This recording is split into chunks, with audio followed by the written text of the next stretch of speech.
좀 이슈 분석 좀 할 만한 내용은 뭐가 있나? 저희 그 8.4 대책에서 공공분양주택 모델 중 하나로 지분적립형 분양주택이라는 것이 그렇죠. 지분 적립. 발표가 됐는데 초기 분양가의 20%에서 40% 정도만 납부하고 나머지를 30년 동안 나눠낸다는 거 아니겠습니까? 그래서 집값이 상승하든 안 하든 정해진 분양가를 그것도 할부처럼 나눠서 내는 방식이기 때문에 초기 자금이 부족한 신혼부부라든지 30대 실수요자들한테 관심을 많이 받고 있는 이런 내용인데요.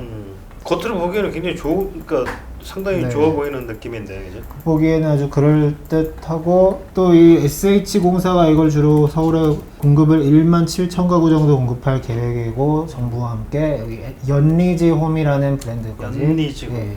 브랜드까지 달아서 아무튼 이게 좀 관심을 받고 있는 그런 공급 방식 중에 하나인데 여기에 대해서 그 최근에는 이제 알려지지 않았었던 어떤 의문점이라든지 이런 얘기들이 나와서 저희 취재를 한 내용입니다. 이게 보면은 그 실현 가능성이 충분히 있느냐 이런 문제 제기가 되고 있는데 왜냐하면 이게 처음 나온 것이 아니고 이름이 다르긴 하지만 과거에 이명박 정부 시절에 나왔었던 제도가 이것과 거의 유사한 제도가 있었다. 그래? 이명박 정부 시절에?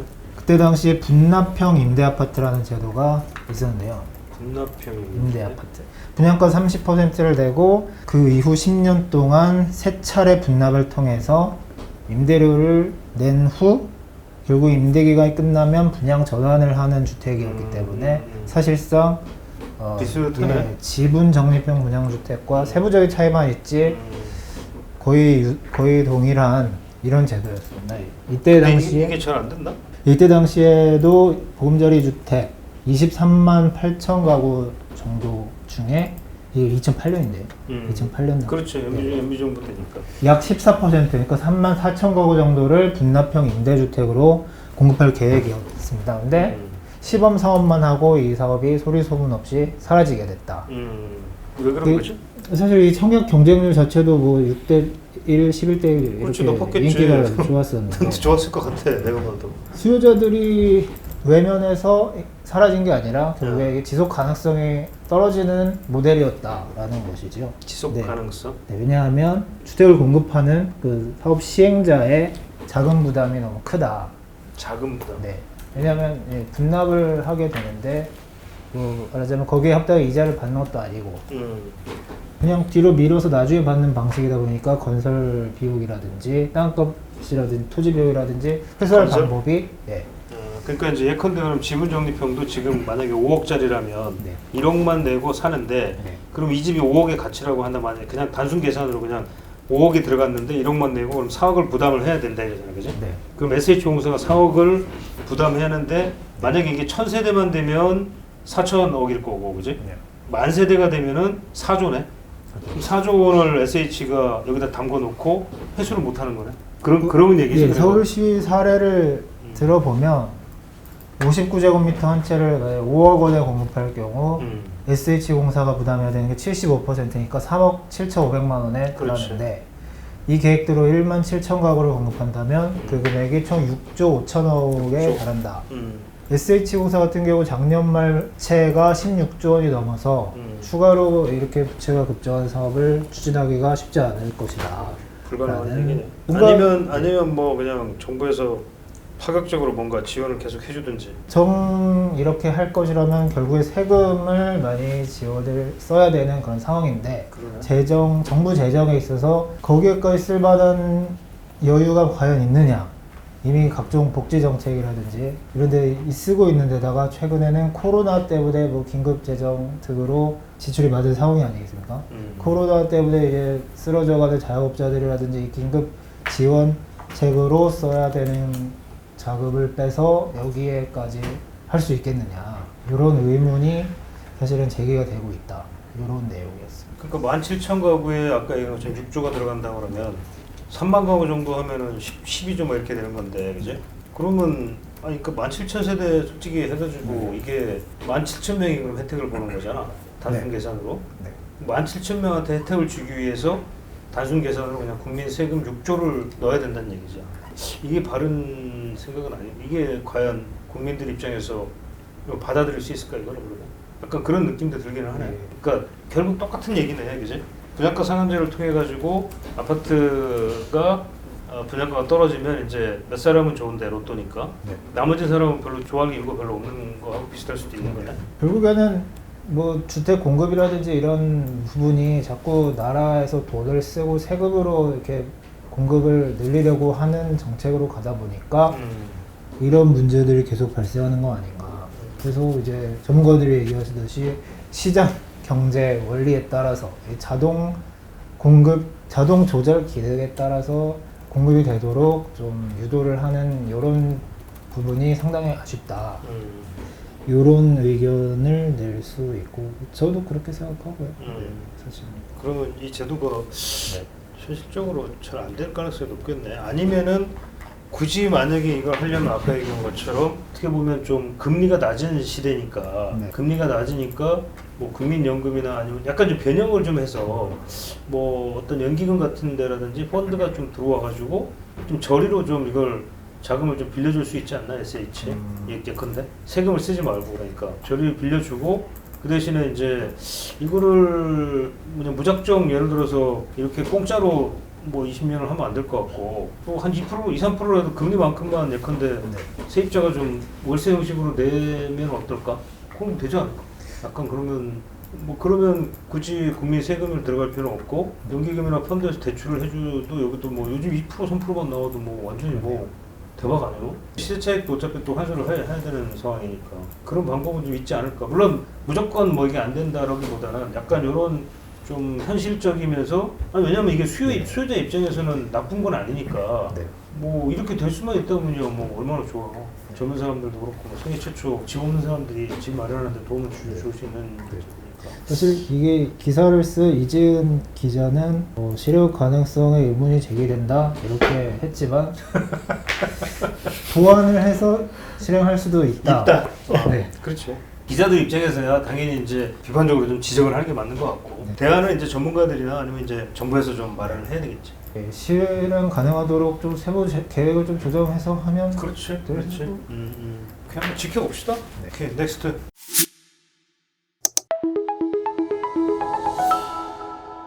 저번 주에 김포를 저희 발품 리포트 현장 가는 그 취재를 다녀왔는데요.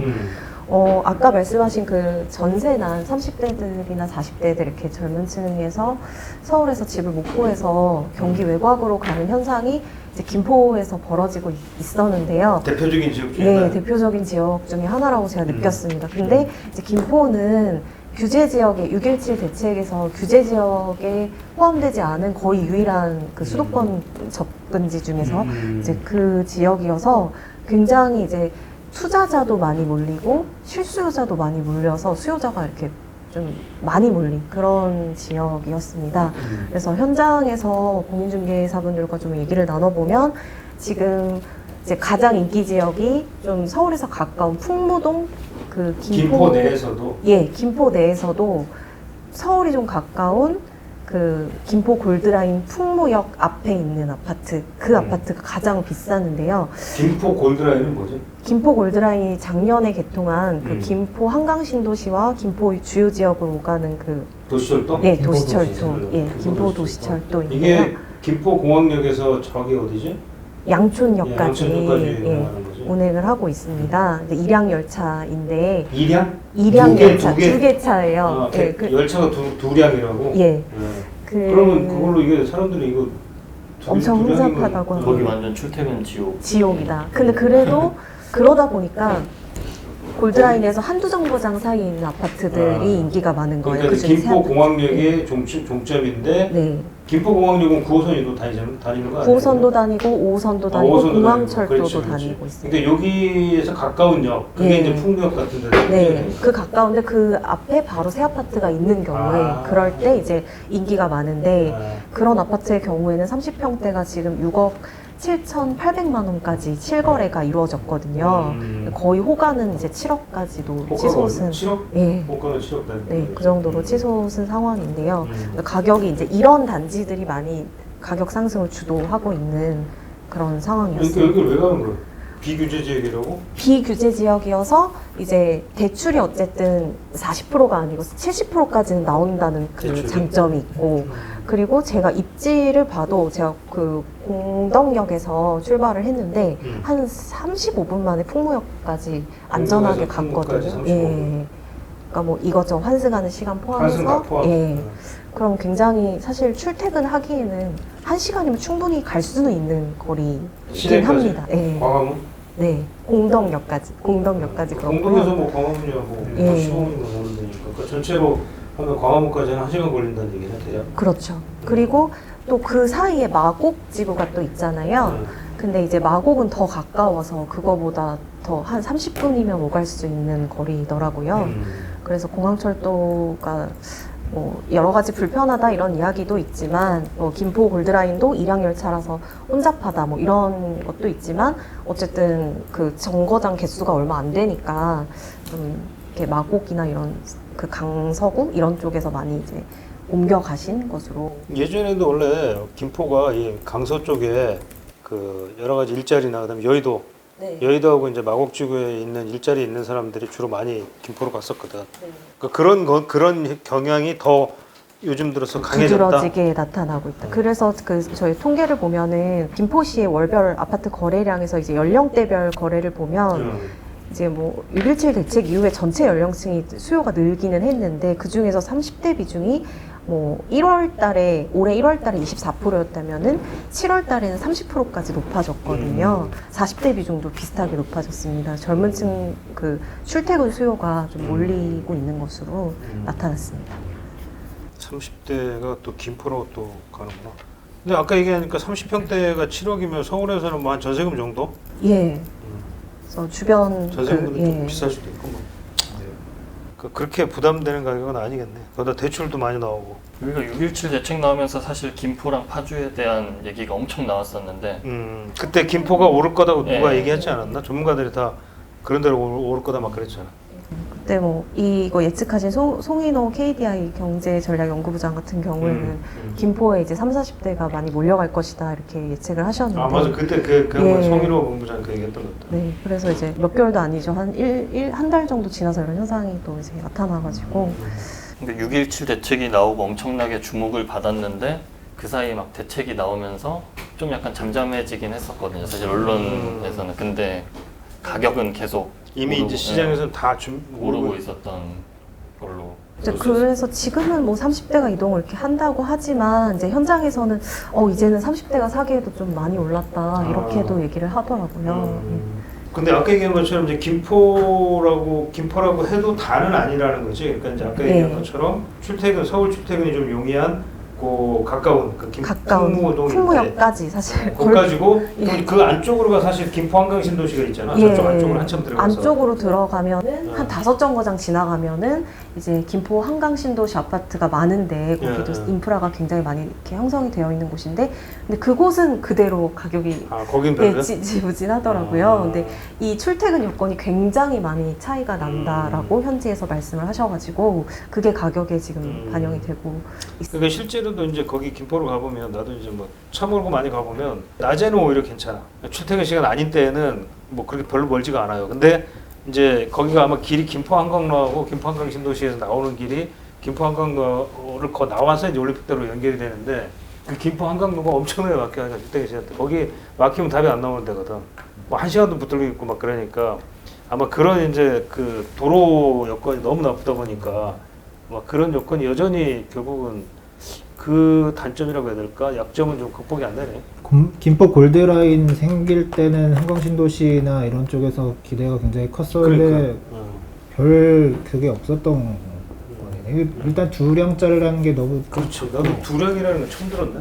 경전철 두량이니까 또 중전철 두량보다도 더 작을 거 아니에요. 그렇겠죠. 그리고 또 제가 타봤는데요. 그 김포공항역에서 뭐 풍무역 걸포북변역 가는 거리랑 이 구례역 이렇게 가는 거랑 또 시간이 엄청 걸려서, 지하철 뭐 막히지 않고 혼잡하지 않더라도 시간 자체가 30분 이상 또 차이가 나거든요. 근데 이게 또 그 역 간 거리가 한 4분 정도가 막 걸리더라고요. 아닌 것도 있지만. 그래서 그런 것도 이제 극복이 안 되는 요인이 된 것 같습니다. 경전철이 참 좀 쉬운 것 같고. 그러니까 원래 여기가 이제 중전철 얘기가 계속 나오다가 네. 이제 뭐 우선 그냥 급하게 빨리 하겠다 해가지고 경전철로 바뀌어버린 거잖아요. 이제 수요 문제도 있고 해가지고요. 하남이 이번에 5호선이 연장이 됐는데 하남이 사실 김포보다 사람이 훨씬 적거든요. 김포가 한 40만 명이 넘고 김포가 40만 명이? 네, 40만 명이 넘고 하남이 30만 명이 안 되는데 하남 같은 경우에는 기존의 5호선이 이제 강동에서 확장을 해서 연장을 해서 가게 됐고 그리고 예전에 그래서 김포 사람들은 아직도 이번에 또 불만이 많더라고요. 그렇겠네. 근데 이걸 진짜 매일 타고 다니는 사람은 답답하겠다. 저희 댓글에도 막 출퇴근하기 너무 힘들다 이런 얘기가 여전히 많이 나오고 있어요. 그래, 김포는 참 이게 지하철이 문제였는데 여전히 문제구나. 김포 발전에 발목을 잡는 게 지하철이었는데 여전히 발목을 잡는. 좀 나라에서 신경 좀 써줬으면 좋겠습니다. 솔직히. 김포 쪽에 국회의원들이나 이 시장들이 일을 잘 안 하시나 어떻게? 그분들이 좀 일을 잘 안 하시는 거 아니에요? 어떻게 되는 거예요? 그것까지 우리가 얘기하긴 좀 뭐 하니? 자, 오늘은 여기까지 합시다. 오케이? 자, 여기 끝냅시다.